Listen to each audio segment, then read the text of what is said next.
Hello, everyone. I am your host, Gregory Tsougranis, sitting in for Andrea Giraldo. Welcome to Meeting of the Minds, brought to you by the New York City Hispanic Chamber of Commerce in partnership with BronxNet Television. This show was created in direct response to the COVID-19 pandemic as a way to highlight the work for our members and partners, as well as understand the resources they have to help our community in those difficult times. Today's discussion will dive into real estate from a landlord's perspective, highlighting issues around the Community Opportunity to Purchase Act and laws that negatively impact property owners. Joining me for today's conversation is the founder and CEO of HL Dynasty, Humberto H.L. Lopez. Once again, hello to everyone home watching Meeting of the Minds. Humberto, thank you for joining us today. Thank you for having me. I really appreciate this, to have my voice heard.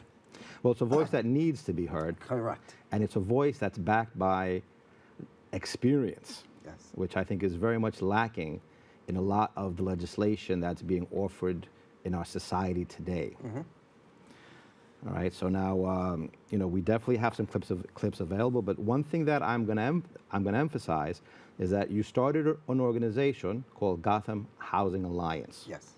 All right, so we're going to go into that in depth, but why don't we start with the first video clip, which basically kind of gives us an introduction to who you are and what kind of a man you are. All right, so can we play the first clip? At 9 years old, realizing that back then, what I started and the journey that I started on my own, and saying now, today, looking back at that and say, holy mackerel, wow. At this point, I would say yes. I made my father proud that he could pick up his head and say, that's my son. That's my son. The empire this kid built is tremendous.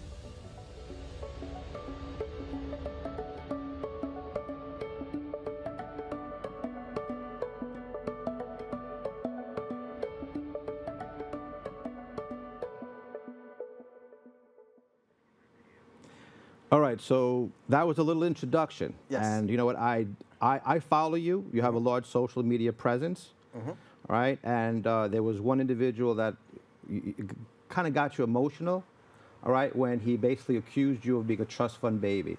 Yeah. So are you a trust fund baby or are you a self-made man? That's what I want to know. That's what the public needs to know.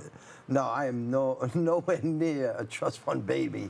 I am a self-made man, This goes back when my father passed away when I was 9 years old, I started working in a grocery store, in a bodega, down in Red Hook, which today I own that building. I bought that building when I became, I think, 22 years old. So no, I've made everything that I've done. I've cried, suffered, and sweat and tears to be where I'm at today.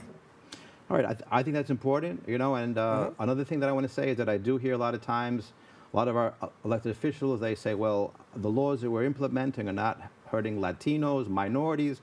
You are a Latino, you are a minority, and you know what, I always say all the time that, there are minorities that own buildings. They are landlords. Yeah. And there has to be a balance, I believe, in basically fair housing for everybody.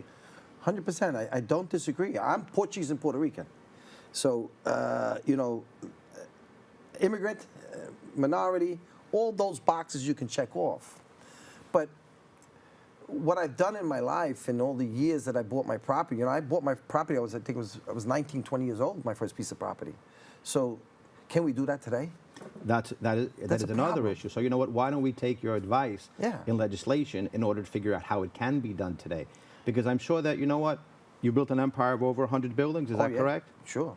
So we're not talking about some person who owns a building or two, which is important, and a large majority of the people out there who I support, because I'm a big proponent of small property owners, and you're a big proponent of small property owners as well. See what people forget. I don't forget where I come from in life. I was born and raised in Red Hook. So I don't forget. Matter of fact, I'm now the second largest owner in Red Hook right now, developing that neighborhood when I first started. But the point I want to make out is that small property owners make the neighborhood. They make your block. They make the block association. They make the neighborhood. They make your neighbors. So without these little guys, and I don't want to say little guys to them, but, that makes a community. That makes a borough. That makes everything. And they're hurting so bad, and they don't have a seat at the table. And that's the sad part. I totally agree. And you know what? I heard that you basically organized a protest against COPA, which is a Community Opportunity Purchase Act. Yeah. You know, and when I heard that they went down to as little as 3 family owners, so basically, if you owned a 3-family property and you wanted to sell that property, you needed to give 60 days to find out if a not-for-profit or a tenant association was thinking about purchasing it. Correct. And then if they triggered that, I'm thinking about it, then they'd have another 180 days in order to basically prevent you from putting your property on the open market, which for me is a big interference. You're interfering into the public life, public business. You're interfering into contracts. So I want to show the little video where we were down at COPA, all right, and then we could discuss that a little bit, and then we could discuss your success in organizing, and the fact that you were able to make change, which is something that people need to understand, is that we as citizens can make change. And we need people like you to take a leadership role and to help us, give us that leadership lunge in order to that we make effective policy that's good, not only for the tenants, but for the landlords also, to find that happy medium. So why don't we hit the next video and see what was going on down at City Hall based on much of the efforts and treasure and time spent by Humberto Lopez. It's an American dream that we have, and it's becoming a nightmare. Because now I can't sell my building to whoever I want to sell it to. I got to give it to HPD. Guys, we're here to make a presence to show that we're against this bill. It's nonsense what they're discussing of what it is, that we have a 3-family or 4-family, they're changing it every day. $30,000 fine, no fine, 3% fines. It doesn't make no sense here right now. They're all over the place because they really don't know what they're doing. If you want to buy a building, you don't have to be a nonprofit. You don't have to go through all of that. If a person wants to buy it, you buy it. That's it. There's nothing else about it. It's not fair for us to be told what to do. All right, so you organized with your own treasure, your own time, you reached out to individuals, and you made change happen. Now, you want to tell us a little bit about COPA, and you want to tell us the whole history of basically how it was approved, and then the gyrations to where we are today? Yeah, COPA was something I found out maybe 3 weeks before the city council vote, if I'm not mistaken, right? It was about 3 weeks. Once I started learning more about it, and they snuck this in. This was a dead bill. It was just there. No one was paying attention to it.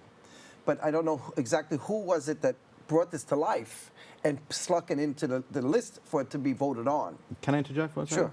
So as a NYC rep, this was floating around for some time. Oh, for years. But no one ever really took it seriously. It was never like at the top of our agenda because we just didn't take it seriously that the government would interfere in the sale of a private property, even as low as 3-family homeowners. Yeah. And the sad thing was that 3 weeks prior, and I found out, yes, one, I think it was done in 2023, 24. It's been sitting there. But no one would think that the government would try to become dictatorships, right? Because there's no other ways of saying it. You're being a dictator to tell me what to do with my property. In America and in New York, no matter what state we're in, it should never be that way. You should never tell a person, hey, you must give me the first refusal of this building. That, in a federal part, would have been knocked down anyway, because that's called steering and discrimination. You should never do that, and it's against the law in a federal. So city wanted to change, to make this a law, and they would still have to now get knocked down and get back into court to sue them to say, hey, there's a federal law that supersedes you, and you have to throw that out. But why even get to that point? How did it even get there? How did we even get to someone to say, let's make this decision based upon what we see, and say, see violations, distress? We don't need any of that. Somebody wants to sell a building, a 3-family, a 10-family, a 50-family, a 60, whatever it is, a vacant lot, whatever it might be. Who gives the right for government to come in and tell you, you must do it my way? That's what bothered me the most. And then if you don't do it my way, on top of that, I'm going to give you a $30,000 fine. Whoa, whoa, whoa. Where did the line get drawn that we're in some communist country? All right. So now, in Gotham Housing Alliance, right, let's go to the website and take a look. We didn't see the website yet, right? No. The website's just about Now, finishing what I'm mistaken. I mean, there's so many things that need to be discussed also. Like, for example, what if in my contract I already included a right of first refusal with the tenant? You know, there's things that I don't think a lot of people, you know, like they think they come up with these laws and stuff, but there's intricacies in the law that first of all make it illegal, I think, because you are steering, and Yeah. secondly, you know, Discrimination. yeah. So now this is the website for Gotham Housing Alliance, and now I know you have a big social media. How many followers do you have, and how is the growth of Gotham Housing Alliance coming along now? Gotham Housing Alliance, let me go backwards on this to give you an idea of what happened. For the past year and a half, 2 years, I've been in social media, and I started my social media platform. My son, I was going to write a book, true story. I was going to write a book about my success in life, that I even wanted to have the Latinos, everyone read as a true success of wealth in America. All right. Not just New York, in America, how I came from nothing to come where I'm at now, and where I continue to go, because I'm still growing. I'm not going to stop. So I started looking at all these problems, these situations more and more and more, because I do build buildings for a living. You know, that's how I built a lot of new buildings in Red Hook and a lot of neighborhoods in Brooklyn and Staten Island. And I started seeing situations going on, and there was no representation of a landlord. There are other organizations, I'm not going to get into them, you know, God bless them. And you're taking them into the fold. You're basically working with everybody. I want to work with everybody. Yeah. Even the existing ones that have been there for 40 years. Yeah. You know, in 30 years, they're a long time that they're there. I have no disrespect to nobody. I would love for everyone to join together in a stronger force. That's really what I'm looking for. And then I wanted to have the force to join in with tenants, to come together with us, you see? Because I want to work for everybody. Because it's a better fold if we have landlords first, that we fix the landlords and help the landlords. But Gotham, get back to Gotham. Gotham started on October 29th. The reason why I started Gotham, because I started saying in my videos, we don't have a seat at the table to represent landlords in the right way. Landlords, small businesses, property owners, whatever you want to call And us. realtors too. Realtors I really have think also. that I just think that there's a lot of bad rhetoric out there. Tremendous you know, bad rhetoric. Realtors, you know, we're not the big boys. Yeah. You know, and I think that we need to have more of a voice at the table. So why don't we go to an event you had, because you've done some amazing events. Yeah. And we're going to go to a clip where some property owners spoke out about their situation. All right, so let's. Oh, that was the beginning of Gotham, and that was when I actually put 6 city agencies in one room. Which is something that, you know what, small property owners, they need to know. So why Yeah. don't we take a look at that clip? Yeah. It's about time that we have a voice, because we really don't have a voice. Do you think HL is a good voice? Oh my goodness, I love him because he is really fighting for us, and we haven't had that. I never had that support before. I know that I can count on someone if I have an issue, you know, because sometimes being a landlord, you could probably lose the property faster than what it took you to buy the property. So all these departments coming together and showing us that they actually care means a lot to us. But I look forward to coming more to these, you know what I mean, and just getting some type of support. What did you think about the 2019 laws? Oh my goodness. Yeah. Where do we even start? I mean, you know, they're obviously not for the landlords. They're mostly for the tenants, you know, and it's only going to get worse, you know, with these people this politics that they're coming into office. Yeah. You know, it's not going to be fun for us. Right now, the courts are backed up for 2 years. You know what it is to have a tenant 2 years without paying your rent? It's not easy. So now again, Yeah. 2 years to get a Yeah. tenant out. I mean, this is like, you know, how can you run a building when you got two years? Previously, on the last show we had, because we brought up these issues many times, right? We had Langston Management come, which is 11,000 units of units. So we had a property manager, 40 plus years, just like you, telling us that 20 to 25% of the rent stabilized buildings in New York City are in foreclosure or about to go into foreclosure. Yeah. They're telling us that, you know what, there are buildings where the banks don't want it and the building owner don't want it. They call them hot potato buildings. Yeah. So you know what, it's like, you know, it's you've gone through all that. You know, you don't want it, they don't want it because of the 2019 laws that they put into place. All right, so that's just an example. That's a young Latino woman. We keep telling people intergenerational wealth. Right. And at the same time, you know what? there has to be a real example and opportunity for intergenerational wealth. And it seems like there's an attack on real estate. Do you agree with me or disagree? 100%. You saw what she said? The poor girl, she's second generation or third generation, that she just inherited the building. They were trying to... The amount of people that I deal with now for Gotham, and just in life that they come to me from all my social media platforms, they reach out and they literally crying of what's going on, what they're getting done. Let's go back to that little topic of the sense of 2 years. Last year was one of my best years. We did 6 to 7 evictions with the marshal. Okay? Why did we have to get to that point? That's my problem here. There's ways of not even getting to that point with the city of New York. But since they've fallen deaf ears that no one wants to listen, I started going back to court myself just to see what was going on in the platform and what was going on in the courts. I was amazed how backwards we went, that the judges don't even ask the tenant, hey, by the way, how'd you lose your job? Or where's your money? Where's your financial? Let me say it the proper way. Where are your financing? How did you get to this point that you owe these people a year or 2 years of rent?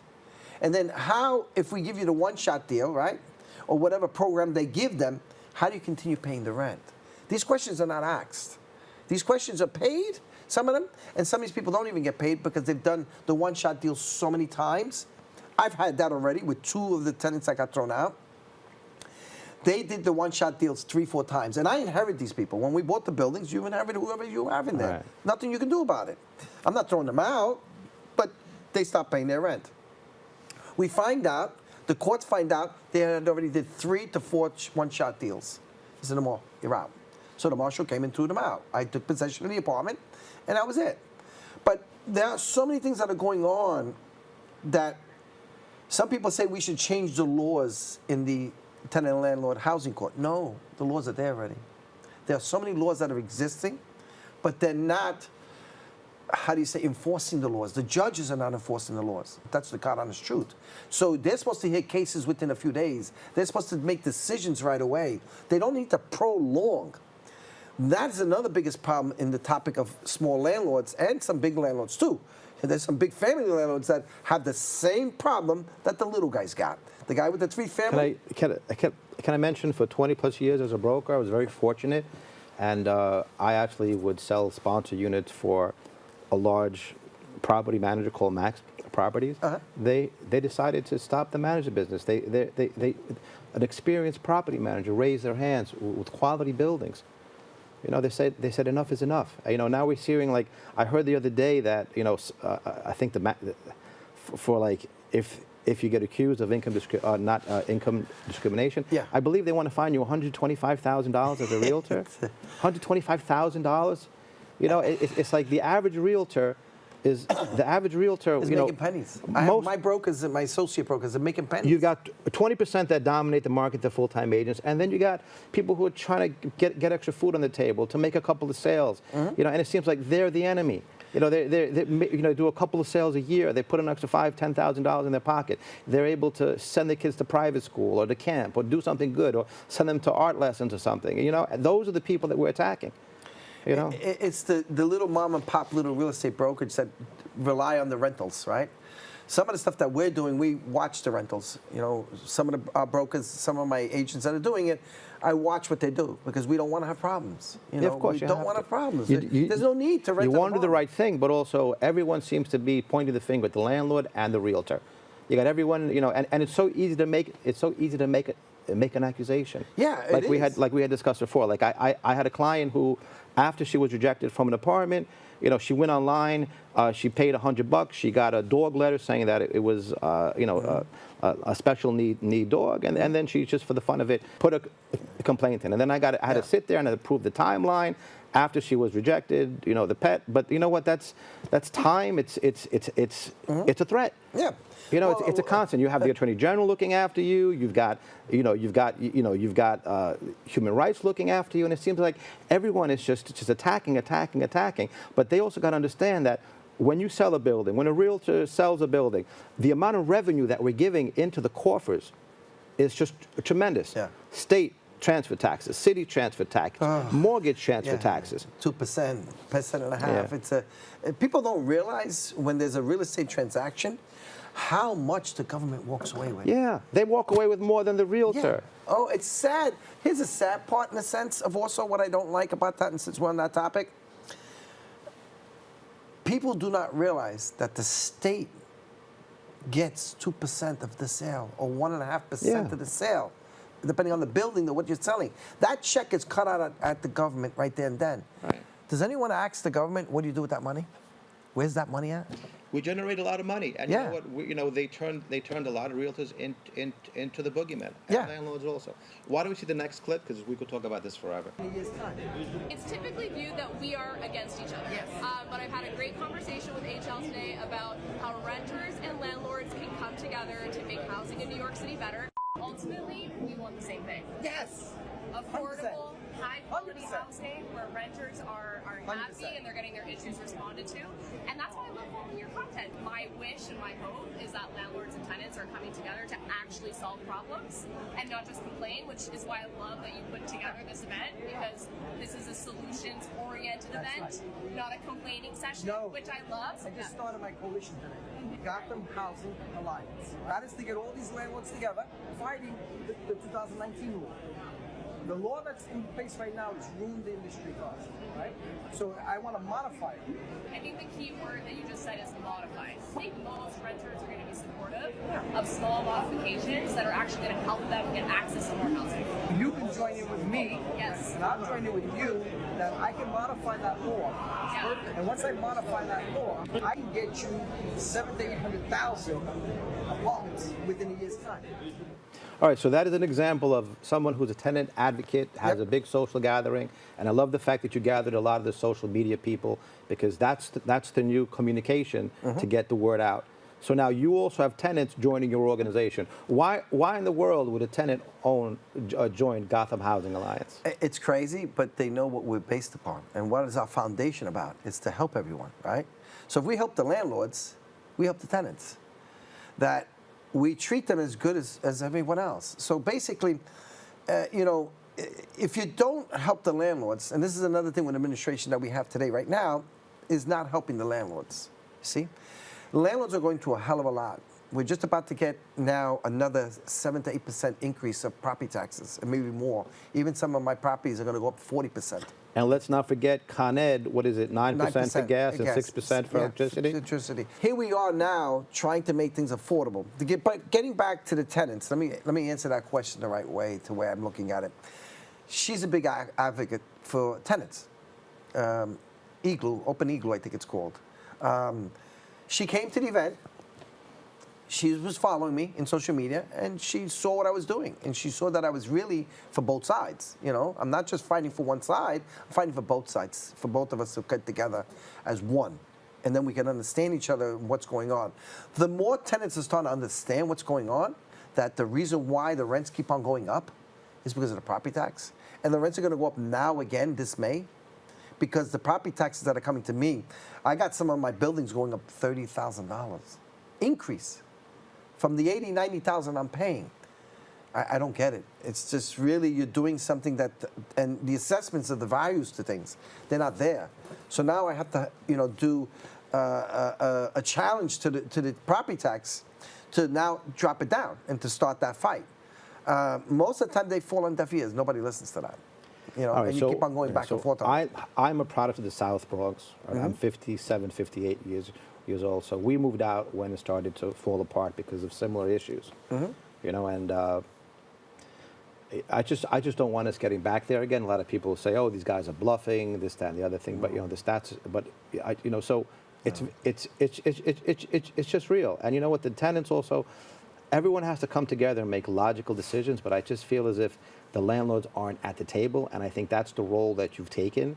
Again, with your own time, with your own treasure, you've taken a leadership role. And that's why a Puerto Rican Portuguese kid from Brooklyn who had nothing, and I'm not saying that in a derogatory way. No, don't worry about it. It's what I'm honest truth. You know what I'm saying? But you got up, you're protecting your empire. Yeah. All right? But you know what? I just wanted to say thank you again. Let's see if we could fit But I one was more. also not being selfish. That's why I want to help everyone else. Yeah. Okay, we have about 2 minutes left. All right. One thing I also wanted to talk about was really just about the brokers. a lot of these things are saying now we can't charge a broker fee, right? Right, for the rental departments. The taxes are going up, right? But now, if you have rents, I mean, there was one elected official who was laughing at the landlords and the real estate brokers, and they were basically saying, "Oh, look, the rents, the rents haven't gone up," and I was like, "Well, I know who that was. right." But the point is that the rents haven't gone up, because it's a rent-stabilized building. Right. If you have so you know what? They're just jamming up the rent-stabilized building to the point where repairs aren't being done. It's patchwork. Yes. You know what? And then like the landlords, they have to come out of pocket now in order to give the bank, and a lot of them saying, "I'm not doing it anymore." So, tell us more about Gotham Housing Alliance. We have 2 minutes left. How do you join? Why would you join? And what's the final pitch that you want to give to the? And I also want to say one other thing. I'm not here attacking not-for-profits. I'm not here. You know what? They all serve their purpose. All right, but I just don't believe that there should be, like when they talk about equity and all these other words, you know what? Just this private individuals, especially small individuals, will manage the buildings as needed better than the government. And I think that's proven time and time again, compared to, let's say, a NYC organization. Gotham Housing Alliance, was started a few months ago. We are growing strongly. A lot of members are coming in. A lot of donations are coming in.